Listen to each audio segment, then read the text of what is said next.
जमात इस्लामी कराची के अमीर हाफिज नईमुर रहमान ने कोऑपरेटिव हाउसिंग सोसाइटी के दफ्तर के बाहर एहतजाजी प्रेस कॉन्फ्रेंस से खिताब करते हुए कहा कि लोग तिनका तिनका जमा करके आशियाना बनाते हैं और कोऑपरेटिव सोसाइटीज में बैठे डाकू इनको लूट लिया करते हैं, जबकि आज नैब और एंटी करप्शन के इदारे करप्शन में इजाफा करने का बाइस बन रहे हैं। कोऑपरेटिव ऑफिस में करोड़ों रुपए के धंधे चलते हैं। हम अपने इत्तेहाद से अपना हक छीन लेंगे।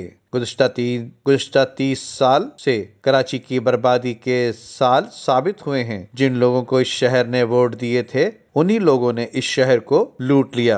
और ऐसे शहर में उनकी ये सूरत हाल है कि जो शहर पाकिस्तान का सबसे बड़ा शहर है, आलम इस्लाम का सबसे बड़ा शहर है, दुनिया का 7वां बड़ा शहर है और पाकिस्तान की मईशत को चलाता है, पूरे सिंध की मईशत को चलाता है। उस शहर में इसके मिडिल क्लास लोग, उसके गरीब लोग जो तिनका तिनका करके आशियाना बनाने की कोशिश करते हैं, उनके साथ इन रजिस्ट्रार ऑफिसेज में, कोऑपरेटिव हाउसिंग सोसाइटी के ऑफिसों में, सिंध सेक्रेटेरिएट में जो डाकू और लुटेरे बैठे हुए हैं, डाकू है ये डाकू, चोरी के लिए एक बहुत छोटा लफ्ज है। ये मेरे और आपके हक के ऊपर डाका मारते हैं, हमारी जमीन पर कब्जा करते हैं। अल्लाह के यहां तो इनकी जो पकड़ होगी वो होगी। नबी पाक सल्लल्लाहु अलैहि वसल्लम ने फरमाया कि जिसने बालिश पर भी किसी की जमीन को हटाया तो क़यामत के दिन उसका तौक लटका दिया जाएगा उसकी गर्दन में। लेकिन अल्लाह ताला ने दुनिया का निजाम भी अदल और इंसाफ के ऊपर बनाया है। अगर इंसाफ और अदल का ये निजाम कायम नहीं है तो ये हम सब मजलूमों की जिम्मेदारी है, मजबूरों की जिम्मेदारी है, परेशान हाल लोगों की जिम्मेदारी है कि इन जालिमों के मुकाबले में मुत्तहिद हो जाए और अपनी आवाम की ताकत से, अल्लाह की मदद से इनका एहतसाब करना शुरू करें। ये जो इदारे एहतसाब के बने हुए हैं नेब टाइप के, ये तो करप्शन बढ़ाने के इदारे हैं, ये एंटी करप्शन के इदारे, करप्शन को फरोग देने के इदारे हैं। ये सेक्रेटेरिएट, ये तासुब के अड्डे हैं, ये नोट कमाने का धंधा है, पूरे सिंध सेक्रेटेरिएट में होता है। इस रजिस्ट्रार ऑफिस में करोड़ों नहीं अरबों रुपए का धंधा होता है। तो इन लोगों से हम ना कोई फरियाद करेंगे, न इनसे कोई अपील करेंगे।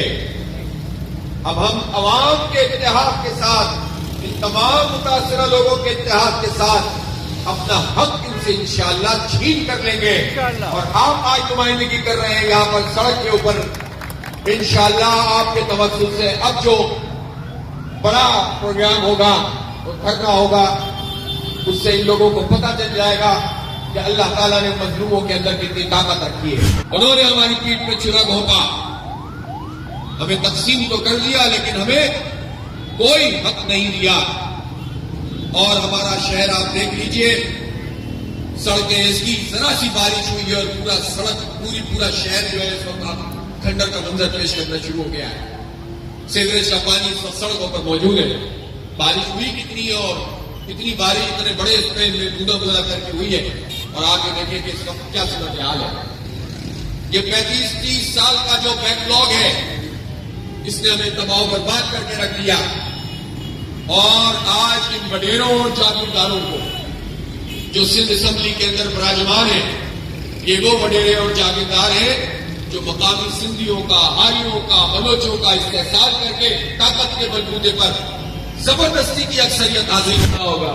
जीना होगा, मरना होगा, मरना होगा, धरना होगा, जीना होगा, मरना होगा, धरना होगा, धरना होगा। और अल्लाह की मदद के बगैर हम कुछ हासिल नहीं कर सकते। मैं नारे तकबीर लगाऊंगा, जोर से अल्लाह अकबर कीजिएगा ताकि सबको पता चले कि कराची के आवाज जाग रहे हैं। नारे तकबीर, अल्लाहू अकबर। कराची की आवाज, कराची के मजलूम लोगों की उम्मीद, अमीर जमात इस्लामी कराची जनाब हाफिज नईमुर रहमान हाफिज नईमुर रहमान ने प्रेस कॉन्फ्रेंस के आखिर में ऐलान किया कि हम बल्दियाती एक्ट के खिलाफ सिंध असम्बली के बाहर 31 दिसंबर को धरना देने जा रहे हैं, जबकि असम्बली में बैठे वडेरे गरीबों का इस्तेसाल करते हैं, जबकि सिंध हुकूमत ने सिंध को गलीज बना डाला है और अब शहरी सिंध पर भी कब्जा कर रहे हैं। हमारी माएँ बहनें सड़क पर आ चुकी हैं और आपके खिलाफ जद्दोजहद शुरू हो चुकी है। कराची को चरागाह समझ लिया गया है, जद्दोजहद तेज करने का वक्त आ गया है। मेयर का बराह रास्त इलेक्शन कराया जाए तो पीपल्स पार्टी को गिनती मालूम हो जाएगी। नदीम सिद्दीकी, मेट्रो 7 पाकिस्तान।